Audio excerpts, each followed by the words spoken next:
India voice, आपकी सोच, आपकी आवाज।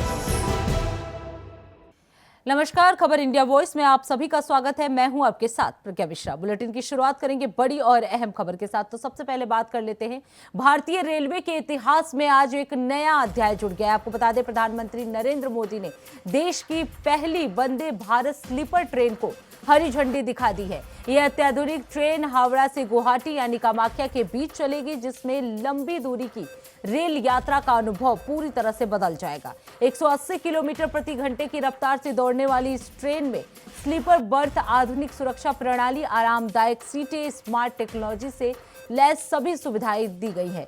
इसके साथ ही आपको बता दें, किफायती किराए के साथ ये ट्रेन आम यात्रियों को लग्जरी और सुरक्षित सफर का नया विकल्प प्रदान करेगी। तो पहली वंदे भारत स्लीपर ट्रेन जो है वो शुरू कर दी गई है। पीएम नरेंद्र मोदी द्वारा हरी झंडी दिखाकर इस ट्रेन को रवाना किया गया है।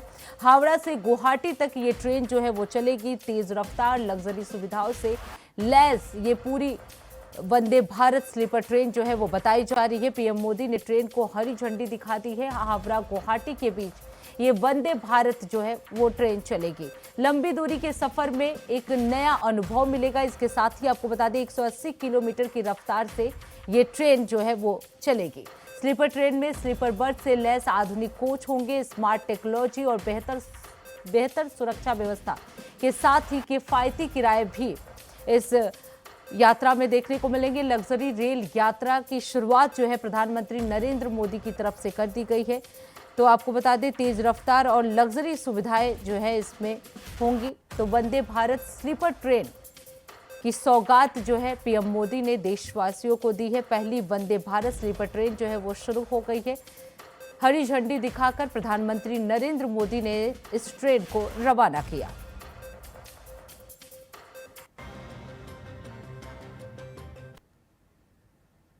अब रुक कर लेते हैं अगली खबर की। मध्य प्रदेश में लोकसभा में नेता प्रतिपक्ष और कांग्रेस सांसद राहुल गांधी ने इंदौर में पीड़ित परिवारों से मुलाकात के बाद सरकार पर गंभीर आरोप लगाए हैं। उन्होंने कहा, पीने के दूषित पानी से लोगों की मौत हुई और कई लोग बीमार पड़े हैं। राहुल गांधी ने स्मार्ट सिटी मॉडल पर सवाल उठाते हुए कहा कि जहां साफ पानी तक उपलब्ध नहीं है, उसे स्मार्ट सिटी कैसे कहा जा सकता है। उन्होंने आरोप लगाया कि लोगों को डराया जा रहा है और सरकार अपनी बुनियादी जिम्मेदारियां निभाने में विफल रही है। राहुल गांधी ने दोषियों की जवाबदेही तय करने और पीड़ितों को पूरा मुआवजा देने की मांग की है। इसके साथ ही आपको बता दें, राहुल गांधी ने स्मार्ट सिटी पर गंभीर सवाल भी उठाए। उन्होंने कहा कि जिस राज्य में दूषित पानी से लोगों की मौत हो रही है, वो राज्य स्मार्ट सिटी कैसे हो सकता है। सरकार पर उन्होंने गंभीर आरोप लगाए। पीड़ित परिवारों से उन्होंने मुलाकात की और मुआवजे देने की, जवाबदेही और मुआवजे की भी मांग की है। जो अफेक्टेड लोग हैं उनसे अभी मैं मिला हूं, ये हमारे साथ हैं। इनके परिवार में लोगों की डेथ हुई है और लोग बीमार हुए हैं। देखिए, ये कहा जाता था कि देश को स्मार्ट सिटीज दिए जाएंगे। ये नया मॉडल का स्मार्ट सिटी है। इसमें पीने का पानी नहीं है,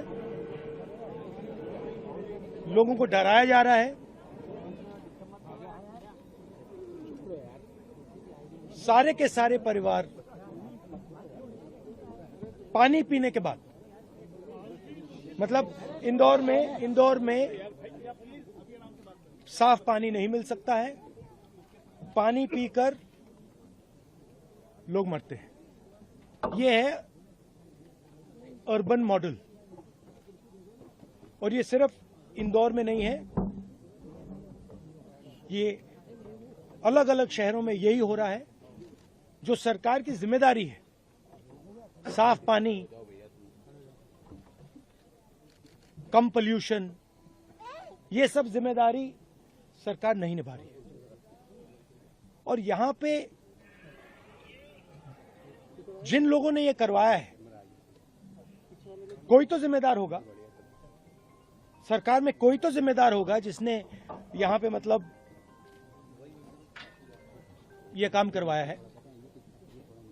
तो कोई ना कोई रिस्पॉन्सिबिलिटी तो सरकार को लेनी चाहिए।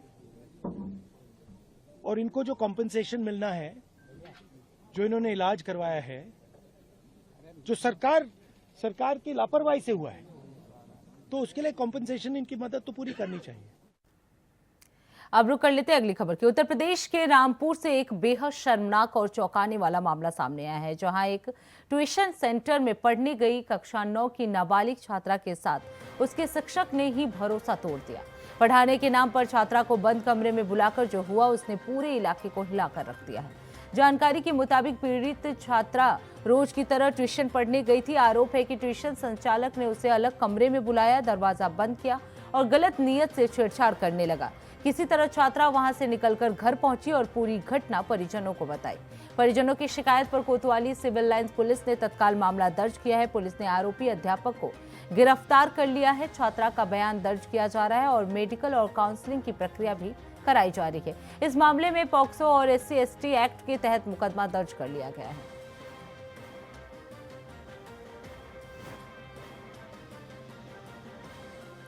थाना क्षेत्र में एक अभियोग पंजीकृत किया गया है। इसमें एक नाबालिग छात्रा के साथ उसके अध्यापक द्वारा छेड़छाड़ की गई थी। जैसे इस घटना की सूचना मिली तो इसमें एक पॉक्सो और SC/ST एक्ट का मुकदमा कायम किया गया।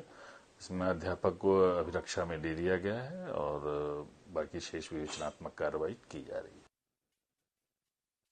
लेते हैं अगली खबर की। मुरादाबाद के कुंदरकी थाना क्षेत्र में मस्जिद की छत से पथराव करने के मामले में पुलिस ने बड़ी कार्रवाई की है। आपको बता दें, मामूली बच्चों के विवाद ने देखते ही देखते खूनी संघर्ष का रूप ले लिया, जिसके बाद दोनों पक्ष आमने सामने आ गए। दोनों पक्षों की तहरीर पर कुल 18 लोगों के खिलाफ मुकदमा दर्ज कर लिया गया है, जिनमें से एक पक्ष के 10 और दूसरे पक्ष के 8 लोग शामिल हैं।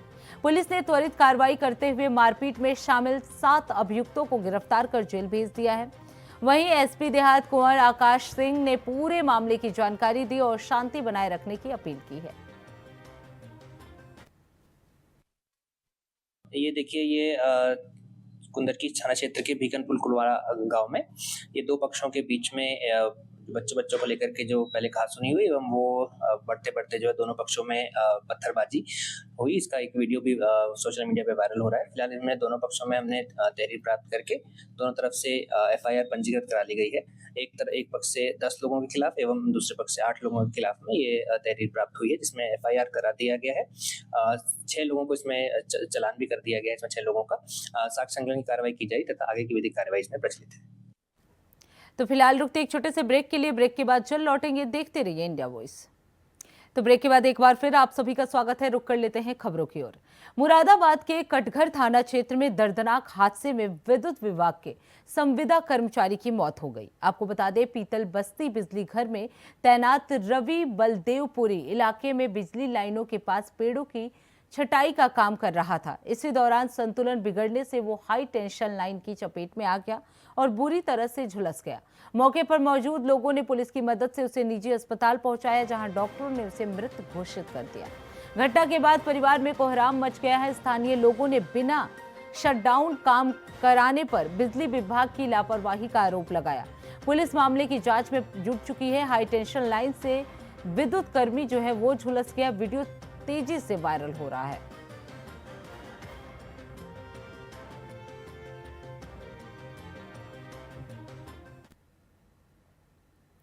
अब रुक कर लेते हैं अगली खबर की। खबर अमरोहा से है, जहां घने कोहरे का कहर नेशनल हाईवे 9 पर देखने को मिला। आपको बता दें, कम दृश्यता के चलते भीषण सड़क हादसा हो गया। वहीं डिडौली कोतवाली क्षेत्र के गांव के पास अचानक विजिबिलिटी कम होने से 18 कारें आपस में टकरा गई। हादसे में 10 से अधिक लोग घायल हो गए हैं, जिन्हें पुलिस और एम्बुलेंस की मदद से अस्पताल में भर्ती कराया गया है। वहीं आपको बता दें, टक्कर के बाद हाईवे पर अफरा तफरी मच गई। यातायात पूरी तरह से ठप हो गया है। मौके पर पहुंची पुलिस ने क्रेन की सहायता से क्षतिग्रस्त वाहनों को हटवाकर काफी मशक्कत के बाद ट्रैफिक बहाल कराया।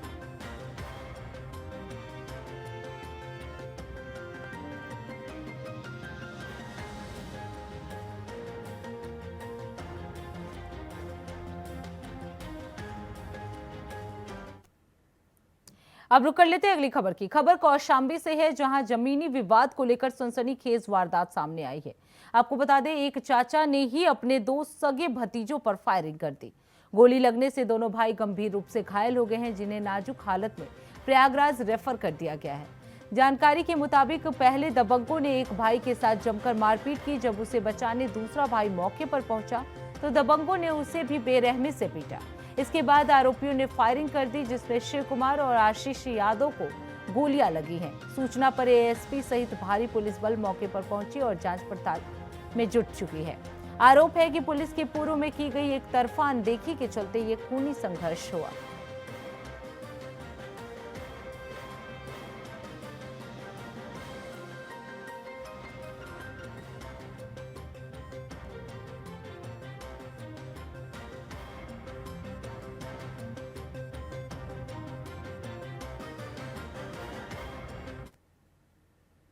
अब रुक कर लेते हैं अगली खबर की। खबर मथुरा से है, जहां बड़ा हादसा टल गया। आपको बता दें, जब श्रद्धालुओं से भरा ई रिक्शा यमुना में पलट गया था।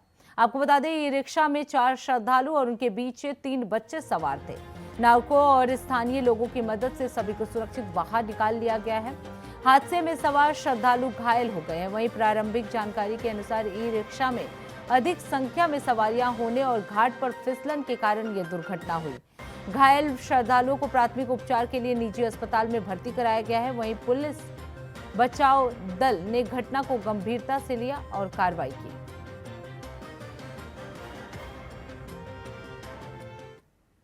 ये अपना विश्राम घाट मुख्य गेट का मामला है। यहाँ पे सुबह वो यात्री आरती करके आ रहे थे, उस टेडी वाले ने यहाँ से बैक किया, उसको बैक किया तो उसकी कोई भी ब्रेक वगैरह नहीं लगी है और वो सीधा यहाँ से नीचे पहुंच गया। उसमें 4 सवारी थी आपकी, एक बच्चा और एक बच्चा था 12 साल का। योगी ठाकुर जी की कृपा से किसी को कोई चोट नहीं आई। हाँ, एक टेडी वाले में जरूर उसके थोड़ी हाथ में चोट आई है, बाकी सब सुरक्षित। यहाँ नाविक थे, इन्होंने सबको तुरंत उठा लिया। साहब, सुबह यमुना जी की आरती होती है, उस समय यात्री लोग यमुना जी की पूजा आरती करने आती हैं सेवा भाव से। तो एक ट्री में आते हैं बैठ के, कोई दूर रहता है इसलिए। तो यहाँ से वो सवारी बोली हमको यहाँ छोड़ दो, तो बोला मैं ट्री को बैक कर लेता हूँ। तो उसने जैसे बैक करी, उसमें ब्रेक नहीं दबा, क्या हुआ कोई पता नहीं, एकदम से ट्री नीचे चलती चलेगी। उसमें ऐसा चीख चल रहा है कि उसमें बच्चा, लेडी, जेंट सब सारे के नीचे निकल गई। और उसमें एक 12 साल की बच्चा थी, वो पानी में भी निकल गई और ट्री वाला यहाँ कूद गया उसमें से। अब रुक कर लेते हैं अगली खबर की। खबर मुरादाबाद से है, जहां छछलैट थाना क्षेत्र में शीतलहर से बचने का प्रयास एक परिवार के लिए जानलेवा साबित हो गया। आपको बता दें, ठंड से राहत पाने के लिए कमरे में अंगीठी जलाकर सोए परिवार के बंद कमरे में जहरीली गैस भर गई, जिससे दम घुटने से 2 मासूम भाई बहन आहिल और आयरा की दर्दनाक मौत हो गई। हादसे में बच्चों की मां की हालत गंभीर हो गई है, जिन्हें इलाज के लिए मेरठ रेफर कर दिया गया है। पिता और एक अन्य बच्चे का अस्पताल में उपचार चल रहा है। इस हृदय विदारक घटना ने पूरे इलाके में शोक की लहर दौड़ा दी है। प्रशासन ने लोगों से सतर्क रहने की अपील की है।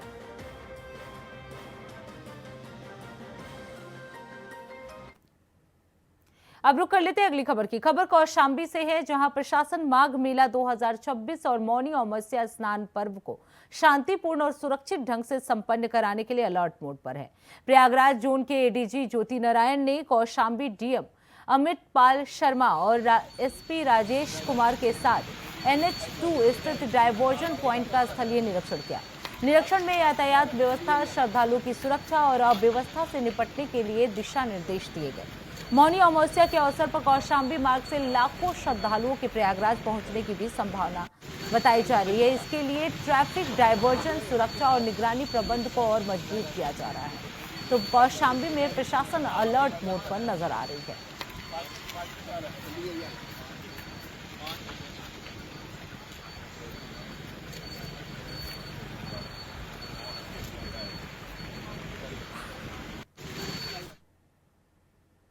अब रुक कर लेते हैं अगली खबर की। सिद्धार्थनगर में घने कोहरे के कारण बड़ा हादसा हो गया। आपको बता दें, डेबरुआ थाना क्षेत्र के नेशनल हाईवे पर मदरहिया गांव के पास एक मैजिक और मदरसे की बस साइकिल सवार को बचाने के प्रयास में अनियंत्रित होकर पलट गई। बस में लगभग 38 स्कूली बच्चे सवार थे। हादसे में 18 मदरसे के बच्चों को चोटें आई हैं। वहीं प्राथमिक इलाज के बाद 6 बच्चों को मेडिकल कॉलेज रेफर कर दिया गया है। सूचना पर एसडीएम विवेकानंद मिश्रा और सीएमओ डॉक्टर रजत कुमार चौरसिया मौके पर पहुंचे और घायलों की स्थिति जानी। थाना अध्यक्ष नारायण लाल श्रीवास्तव की टीम ने राहत और बचाव कार्य किया है। पुलिस सतर्क है। एक स्कूल बस का एक्सीडेंट हुआ है सुबह करीब 8:30 से 9 के बीच में, जिसमें लगभग 18 से 20 बच्चों को चोटें आई हैं, जिसमें से 4-6 बच्चों को सीएससी से यहाँ रेफर किया गया है, जिसमें 4 बच्चे आ चुके हैं, 2 सीटी स्कैन में गए हैं स्टिच लगने के बाद, और 2 का स्टिचिंग हो रहा है। चारों बच्चे अभी खतरे से बाहर नज़र आ रहे हैं। सीटी स्कैन की रिपोर्ट आने के बाद विस्तृत जानकारी दी जा सकती है। 2 बच्चे शायद अभी आ रहे हैं, जिसकी सूचना प्राप्त हुई है, अभी वो आए नहीं। शेष बच्चे शोहरतगढ़ सीएससी पर हैं। उनकी स्थिति के बारे में यहाँ से बता पाना संभव नहीं है, लेकिन शायद वो कम चोट आए हैं तभी वो रेफर नहीं हुए। अब रुक कर लेते हैं अगली खबर की। खबर संभल से है, जहां बहजोई थाना क्षेत्र के मऊ कठेर गांव के पास घने कोहरे के बीच एक पिकअप और टेम्पो में भीषण टक्कर हो गई। आपको बता दें, हादसे में 7 लोग घायल हुए, जिनमें एक महिला की मौके पर ही मौत हो गई। घायलों को एम्बुलेंस की मदद से सामुदायिक स्वास्थ्य केंद्र में भर्ती कराया गया है। गंभीर रूप से घायल एक बच्चा सहित 5 लोगों को जिला अस्पताल रेफर कर दिया गया है। पुलिस ने घटनास्थल पर पहुंचकर मामला दर्ज किया और दुर्घटना की जांच शुरू कर दी है। घने कोहरे के कारण सड़क हादसे की संभावना जो है वो जताई जा रही है।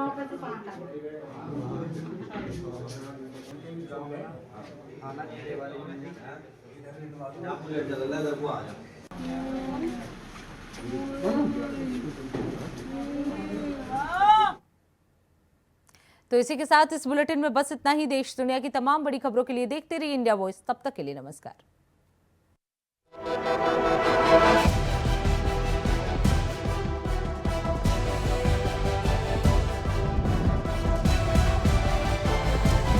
इंडिया वॉइस, आपकी सोच, आपकी आवाज।